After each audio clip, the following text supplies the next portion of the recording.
What's up, guys? Jason here, aka King of the Chonks, bringing another technique vid for fat people, or Fat Kid Technique Vid. It's gonna be some good stuff. Today we're going to be doing the snatch. So yeah, I love the snatch. It's a fun lift. It's really, I really enjoy it. It's completely irrational, but it's totally rad. So I recognize it's a really complex movement, and in order to keep this video relatively short, not like 15 minutes long, I am just going to be going over the most important aspects of the movement so that way you can lift enormous amounts of weight. So I'm not going to be going over the basic stuff, but rather the things that are glossed over in most coaching settings. So hopefully this vid helps and gives you a little bit more structure and framework if you do decide to practice on moving massive weight doing the snatch. America. All right, guys, let's get right into it. So the biggest issue, the big takeaway for today is the power position and the finish. All right, jargon, I'll explain it in a minute. So first off, the power position. All right, it means you have a vertical torso, bars in the crease of your hips, your knees are bent, and you are dipped down 2 or 3 inches, just like that. That is your last stop before you unleash all hell and launch the bar off of your hips. All right, so vertical torso, shoulders over hips, hips over heels. From there, without a counter move, you will violently launch the bar off your hips using nothing but your legs. No counter move, just straight up, as if someone's poking you in the butt with a soldering iron. Imagine that. It'd be terrible. So it's dip, jump, catch. So the counter move, this is the fault.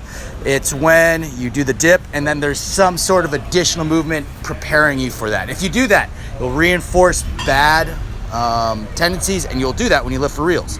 Less than good. The next thing is just not getting to the power position. It's you start to hinge early and you miss a whole lot of power. So practice just straight down. Do not hinge over. Alrighty?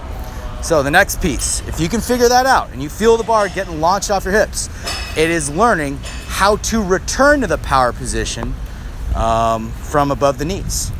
So it's going to be dip, bow like a ninja till bar is above your knees. Your shoulders will raise, hips come to the bar, and you will pause back in that power spot. All right? If you can figure that out, amazing things will happen. All right? A couple of issues that people have, it's a weird thing. They do the dip, they do the bow, and when they come back up, they straighten their knees out, and there's no energy left to drive the bar.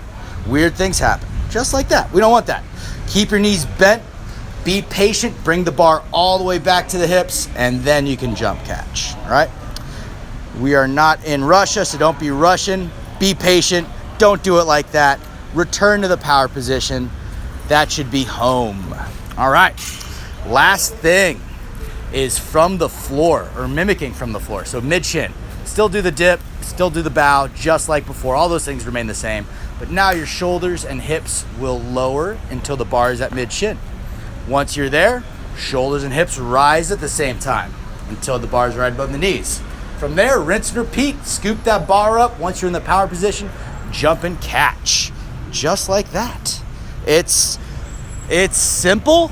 It's not easy. You're probably going to have to unlearn a whole bunch of stuff. You're probably going to be nervous because you're not going super fast, that you're going to move less weight. Correct. You will move less weight for a little bit, but only a little bit. All right? Once you can figure this out, amazing things will happen. Here's what this drill looks like with a load. Yay! And if Fat Kid can do it, what's up, you guys? Can do it. So hopefully that vid was helpful. Thanks for watching it. A couple of things that I left out that I need to bring up. So just thing one, what I showed you isn't the snatch. It is a drill to get better at the snatch. Obviously, you will not pause at each position on the way up when it's 1 rep max day. That's silly. You will just rip a head off a line and go as freaking hard as you can. However, when you're doing that, you will have practiced hitting all those right spots over and over again, so it's going to be second nature to do it correctly. All right, so that's thing one. Thing two is how to effectively do or put this drill into practice. All right, so record every single rep. You know what right looks like. So when you record yourself and you take another look at it, when you see things that aren't right, your next lift, you will make a conscious effort to correct whatever faults you had. Pick one fault at a time. Pick the most glaring faults that are keeping you from hitting it. All right. And also, every single time you get that bar up over your head, more weight goes on. All right. So this is kind of freaky, but it's going to force you to lift correctly. Imagine if you have a PVC pipe or an empty bar. You can muscle that around with slop technique or no technique at all and still make the lift. Once load gets put on, you are forced to do it correctly. All right, it's either you make the lift when you do it correctly or you're gonna fail. It's good feedback. Don't be stupid and put on 300 kilos or something dumb, but every time you successfully make a lift, 10 more pounds forever. And on top of that, the more weight you put on, it's going to start to force you to just go right into the full squat snatch right off the bat. You don't have to overthink it or anything like that. Always catch the bar high and as strong as you can until you're just knocking out squat snatches, because America. But yeah, hopefully this vid helps. If you got any questions, let me know. You probably know me personally because this is like my second vid. I don't have that many followers yet. But share so I can sell t-shirts one day and make money, because America and capitalism. Just kidding. But yeah, hopefully it was helpful. Talk to you guys later. Woo!